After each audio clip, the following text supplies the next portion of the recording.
Oi, graça e paz. Nosso devocional de hoje, 2 Timóteo 3, do canal Carta Escrita. O autor, Bruno Souza. No versículo 1, saiba disto: nos últimos dias sobrevirão tempos terríveis.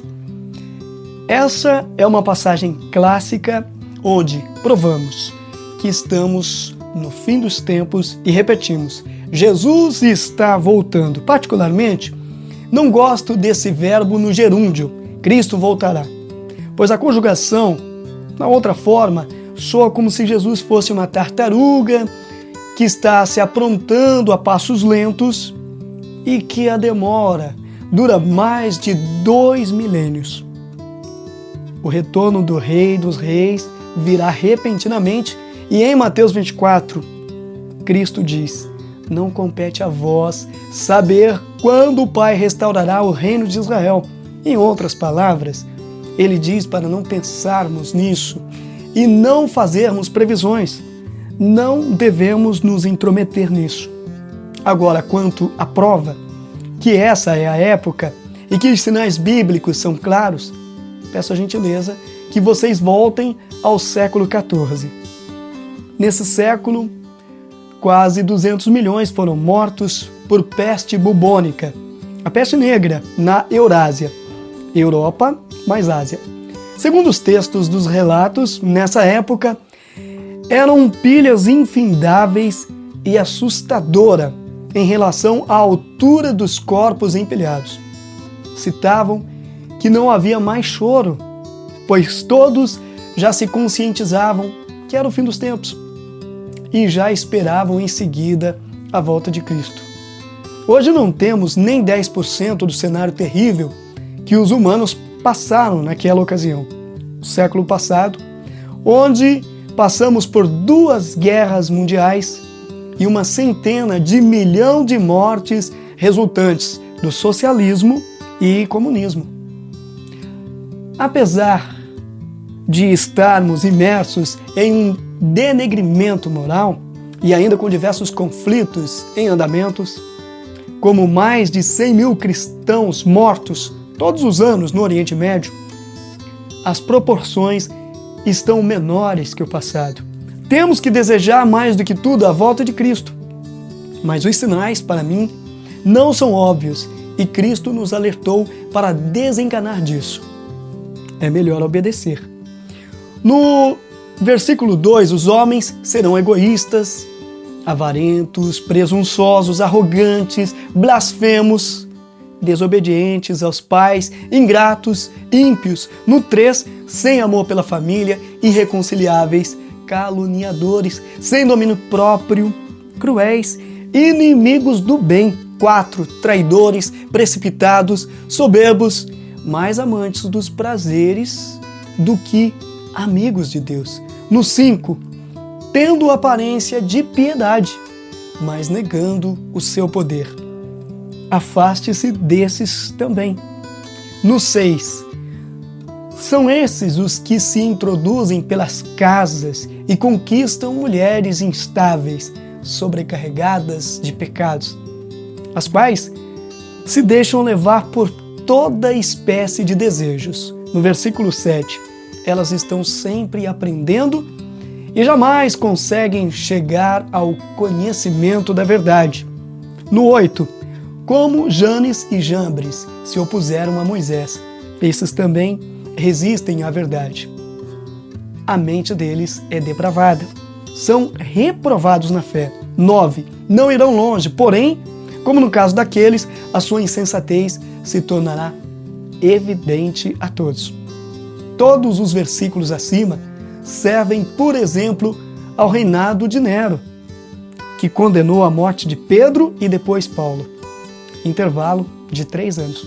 Havia tanto caos nesse período que facilmente poderíamos acreditar que seria o fim dos tempos. E não foi.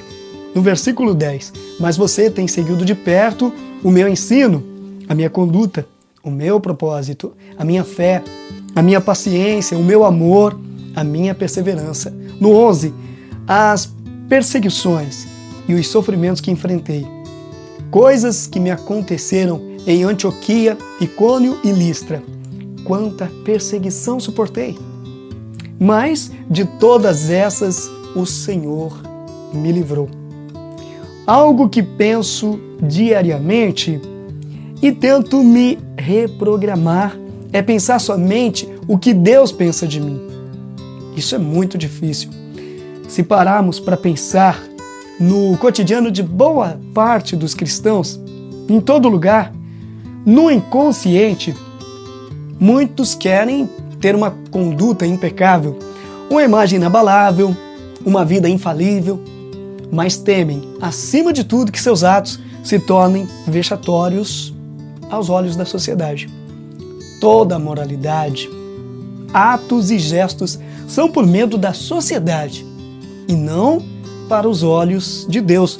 O juiz fica sendo o povo. A prova disso é que não é normal nós expormos nossos erros e fragilidades, que é tão comum nos mártires que a Bíblia relata. Querer exalar santidade acima de tudo nos fazem protagonistas de artes cênicas. Se compartilharmos nossos erros e dizermos como achamos as saídas, nos tornaríamos mais fortes e sábios. Não acham? Paulo é um exemplo onde expõe a dialética e conflito entre sua carne e espírito. É por isso que nos identificamos tanto e nos ligamos cada vez mais às coisas de Deus. Paulo sofreu perseguição, pois com certeza ele estava interessado em que o Senhor pensaria dele. Será que proclamaríamos o nome do Senhor ao ser preso, torturado ou perseguido? Ou negaríamos como Pedro? No versículo 12, de fato, todos os que desejam viver piedosamente em Cristo Jesus serão perseguidos e incompreendidos. O que basta é saber o que ele pensa de nós. No 13, contudo, os perversos e impostores irão de mal a pior, enganando e sendo enganados. No verso 14, quanto a você, porém, permaneça nas coisas que aprendeu e das quais tem convicção, pois você sabe de quem o aprendeu. No 15, porque desde criança você conhece as sagradas letras, que são capazes de torná-lo sábio para a salvação mediante a fé em Cristo Jesus. O 16. Toda a Escritura é inspirada por Deus e útil para o ensino, para a repreensão, para a correção e para a instrução na justiça. 17. Para que o homem de Deus seja apto e plenamente preparado para toda boa obra. Que possamos tratar a Bíblia como um retroprojetor que nos dá acesso à visão da realidade, bem diante de nossos olhos. Bíblia não se trata de textos. As palavras nela só nos decodificam as promessas que Deus nos fez e relata as maravilhas que o Senhor realizou bem diante dos nossos olhos e ainda faz. Jesus ressuscitou e não se encadernou. E se Deus é onipresente, subentende-se que Ele fala conosco em todo momento. A palavra de Deus é essa mensagem.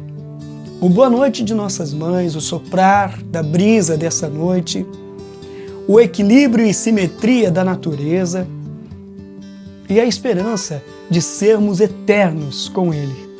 Que Deus abençoe aos meus amigos do canal Carta Escrita, Bruno Souza, o Adriano, todos vocês, que Deus muito abençoe. E se você quiser saber um pouquinho mais sobre o canal Carta Escrita, eu vou deixar na descrição o link do canal. Até o nosso próximo encontro, se assim Deus nos permitir. Amém?